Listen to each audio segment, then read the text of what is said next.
बिहार में विधानसभा चुनाव की तैयारी शुरू हो चुकी है। एक तरफ एनडीए और इंडिया गठबंधन के घटक दलों के नेता अलग अलग नामों से राजनीतिक यात्राएं निकाल रहे हैं, तो दूसरी ओर सीएम नीतीश कुमार जल्द से जल्द बोर्ड निगम में रिक्त पदों को भरने की कोशिश में लगे हैं। अभी तक 20 सूत्री समिति और बाल संरक्षण आयोग के खाली पद भरे गए हैं। दोनों ही संस्थाओं में बीजेपी और जेडीयू ने अपने लोगों को ही रखा है, लेकिन एनडीए के 3 घटक दल चिराग पासवान, उनके चाचा पशुपति कुमार पारस के नेतृत्व वाले लोजपा के दोनों धड़े जीतन राम मांझी की हम और उपेंद्र कुशवाहा के आरएलएम के हाथ खाली हैं। अभी और ऐसी संस्थाओं में सदस्य और अध्यक्ष की नियुक्ति होनी बाकी है। माना तो ये भी जा रहा है कि वहां भी यही क्रम दोहराया जाएगा। एनडीए में तकरार का बीजारोपण, इसे एनडीए में तकरार का बीजारोपण माना जा रहा है। नीतीश कुमार लाख सफाई दे लें कि वे अब एनडीए छोड़ इंडिया ब्लॉक के साथ नहीं जाएंगे, लेकिन उनके पुराने अंदाज को देखें तो किसी को भरोसा नहीं हो रहा। कहा जा रहा है कि नीतीश कुमार ने नरेंद्र मोदी को अगर आंख मूंद कर समर्थन किया है और बीजेपी की हर बात अब तक मानी है, तो इसकी महंगी कीमत भी वो वसूल करेंगे। बीजेपी को मजबूर होकर उनकी शर्तें माननी भी पड़ेगी। जेडीयू की पहली मांग नीतीश कुमार की बिहार में एनडीए के नेता होंगे। बीजेपी ने आंख मूंद कर स्वीकार कर ली है।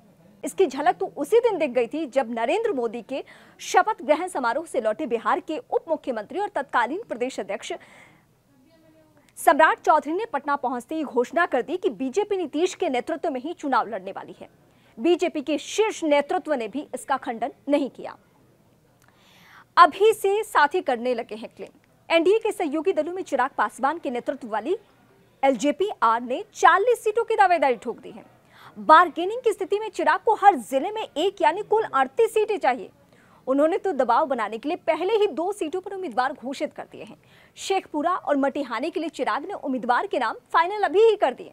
आरएलएम प्रमुख उपेंद्र कुशवाहा भी कह रहे हैं कि लोकसभा चुनाव में जो गलतियां हुई उसे विधानसभा चुनाव में वो दुरुस्त करेंगे। लोकसभा चुनाव में आरएलएम को एक ही सीट मिली थी। उपेंद्र कुशवाहा खुद लड़े लेकिन हार गए। उन्होंने बिहार यात्रा नाम से बिहार में अपनी राजनीतिक यात्रा 25 सितंबर से शुरू करने की घोषणा कर दी है। हम के संस्थापक जीतन राम मांझी अभी कुछ बोल नहीं रहे, लेकिन बार्गेनिंग की वो मास्टर रहे हैं। वो भी इनकी देखा देखी इतनी सीटों की मांग कर दें जो संभव ना हो तो हैरानी की कोई बात नहीं है। और नीतीश कुमार की इच्छा कितनी सीटों की है वो बताती हूँ। 135 सीटें तो नीतीश कुमार को चाहिए। जेडीयू की सोमवार की बड़ी बैठक हुई। कई मुद्दों पर चर्चा तो हुई ही, विधानसभा चुनाव पर गहन चर्चा हुई। उम्मीदवारों के चयन से लेकर सीटों की बात हुई। बैठक से निकली जानकारी के मुताबिक नीतीश कुमार की इच्छा 135 सीटों पर चुनाव लड़ने की है। बीजेपी से गठबंधन तो रहेगा, लेकिन सहयोगी दलों को मानने और उन्हें सीट देने की जिम्मेवारी बीजेपी की होगी। यानी 108 सीटें बीजेपी को जेडीयू देगी, जिससे उसे एनडीए के अन्य दलों के अलावा अपने लिए भी सीटें रखनी होगी। नीतीश का ये पाशा बीजेपी पर भारी पड़ेगा। जेडीयू का मानना है कि पार्टी ने केंद्र में नरेंद्र मोदी सरकार को समर्थन दिया है। मंत्री बनाने से लेकर उनके विभाग बंटवारे और स्पीकर, डिप्टी स्पीकर के चुनाव तक में जेडीयू ने बीजेपी को खुली छूट दी है।